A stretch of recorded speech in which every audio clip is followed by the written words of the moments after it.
ስላሴን ስማቸውን ውደዱ። ስላሴ ተመስገን፣ ስላሴ ተመስገን፣ ስላሴ ተመስገን። ምንም እንቅልፋም ብትሆኑ ሌሊት ተነሱና እንዲህ በሉ። እስቲ በሉ አንድ ጊዜ በሉ፣ 3 ጊዜ ስላሴ ተመስገን በሉ። ድገሙት፣ ድገሙት። ለሰይጣን ከዚህ በላይ ጦር የለው። ቀኑን ሙሉ ዝም ብላችሁ ስላሴ ተመስገን በሉ። ተመስገን ካላችሁት ዲያብሎስ እንዴ ሁሉ እያረኩት አይመረውም እንዴ ሰውዬ ብሎ እኛን ማሰልቸት ካቃተው እሱ ሰልችቶ ይሄዳል። ተመስገን በሉ። እንደ እግዚአብሔር የእናት አማላጅ ስለሰጠን፣ ስጋውን ደግሞ ስለሰጠን፣ መልኩን ስለሰጠን፣ የሰማይ በር ስለከፈተልን፣ በንስሐ ስለሳበን፣ አንድ ልጁን ስለሰጠን ስላሴ ተመስገን በሉ። በሉ ስላሴ ተመስገን በሉ። ስላሴ ተመስገን በሉ። ስለዚህ የስላሴን ስም ታምኑታላችሁ? ሰማይን ማን አጸናው? የስላሴ ስም በሉ። ምድርን ማን አጸናት? መላእክትን ማን አጸናቸው? ፍጥረታትን ማን አጸናቸው? ለሁሉ ነገራችሁ የስላሴን ስም ተጠቀሙ። ስታነቡን በስመ አብ ወወልድ ወመንፈስ ቅዱስ አሐዱ አምላክ፣ ስትበሉም በስመ አብ ወወልድ ወመንፈስ ቅዱስ አሐዱ አምላክ፣ ስትደነግጡም በስመ አብ ወወልድ ወመንፈስ ቅዱስ አሐዱ አምላክ። የስላሴ ስም ጋሻም ትጥቅም ልብስም ነው። ስማኝ፣ አዳምጠኝ። እሱ ያመጣውን እሱ ይመልሰዋል። ማንም ምንም አይሰራ። ወንድሞቼ በጌታ በኢየሱስ ዛሬ መዳን ቀን ነው። ያመነ ይድናል፣ ያመነ ይድናል። አሜን። ጌታን ተቀበል። በጌታ በኢየሱስ ትድናለህ። የመንግስተ ሰማያትን ወንድሜ አባቴ ሰላም ነው። ዛሬ መዳን ቀን ነው። ጌታን ተቀበል፣ ጌታን ተቀበል። ምኑን ነው የምቀበለው? መንግስተ ሰማያትን ትወርሳለህ። ጌታን ተቀበል። ያመነ ይድናል። ወንድሜ የሰማኸኝ ነው። ያመነ ይድናል። ጌታን ተቀበል። ተወኛን ምዕራፍ 4 ኢየሱስ ክርስቶስ ከኔ ጋር ወንድሜ ስማኝ፣ አዳምጠኝ። የእንጭቅልሽ ለስጋው ደግሞ በጣም ብቁ እስከምትሆን ድረስ ከሆነ እየጠበቅ ያለው አትሆንም መቼም። ያ ማለት ሳትቀበል ትሞታለህ። ይህ ከሆነ ዝግጅታችሁ በስጋው ደግሞ ልክ ለመሆን ከሆነ ዝግጅታችሁ አትሆኑ። እስከ ዕድሜ ልካችሁ ብትዘጋጁ አትሆኑ። ገዳም ብትገቡ አትሆኑ። ባህታውያን ብትሆኑ አትሆኑ። ለዚህ ስጋና ደም የበቃ ማንነት እንዲኖር ከሆነ የፈለከው መለኮት የተዋሃደ መሆን አለብህ ማለት ነው። እንደዛ ደግሞ ልትሆን አትችልም። የሚዋሃደን እግዚአብሔር በጸጋ ስለሆነ ይሄ ስጋና ደም ግን በትክክል አማናዊ የክርስቶስ ስጋ የክርስቶስ ደም ነው።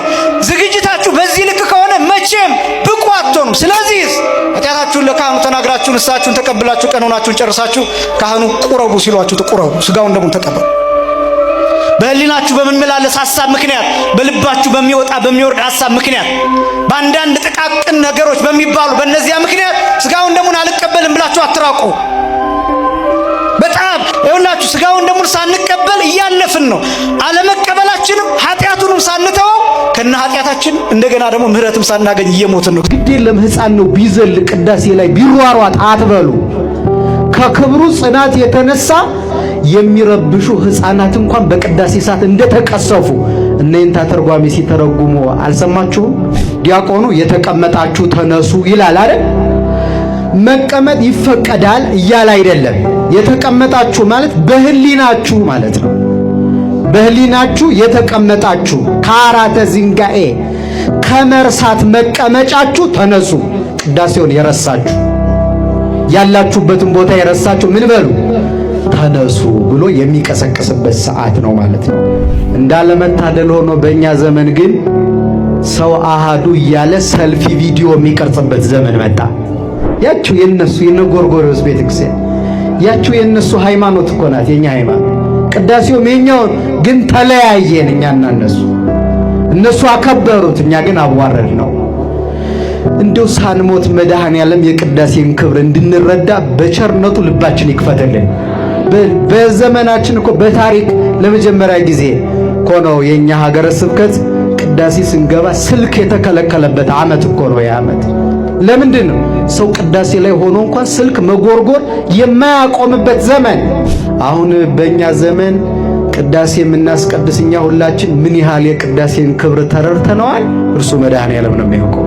ግድ የላችሁም ክርስቲያኖች፣ ወሬው ይደርሳል። ቅዳሴ ላይ አታውሩ። ሱባኤ ሰው ይዞ እኮ ዳርና ዳር ይዞ ወደዚህ ካልቀረበ ዳርና ዳር ይዞ ሐሜቱ ወሬው አይቀር። አሁን የሱባኤ ይባላል። አቤት ያላወቋት ሰዎች ይችን ቤተክርስቲያን እንዴት እንደተጎዱ ሳያውቋት የሰደዋት አቤት እንጃ መጨረሻቸው። ያወቋት ጊዜ የሚያለቅሱት እንባ ይታየኛል። እነዚህ ከሌላ እምነት የመጡ የአማናያን ወደ በቤተ ክርስቲያን ትምህርት እናምናለን ብለው የመጡ በአባቶቻችን ስርዓት የዛሬውን አያድርገውና 3 ዓመት የቤተ ክርስቲያን ትምህርት እንዲማሩ ስርዓት ተሰርቷል። ስንት ዓመት? 3 ዓመት። አሁን ዝም ብሎ እንደመጣ ነው የሚገባው ሰው። በዚህ ምክንያት እንደመጣ ዝም ብሎ ይገባል። አስተማሪ ይሆናል፣ ዘማሪ ይሆናል። ደግሞ እንደገና ሳይገባው ወጥቶ ሂጄ ነበር ብሎ ደግሞ ተመልሶ ይሄዳል። ሳይማር ይኖራል፣ ሳይማር ይወጣል። ደግሞ የሆነ ስሜታው የሆነ ሳይማር ይገባል፣ ደግሞ ሳይማር ይወጣል። መመላለሻ እኮ ነው የሆነ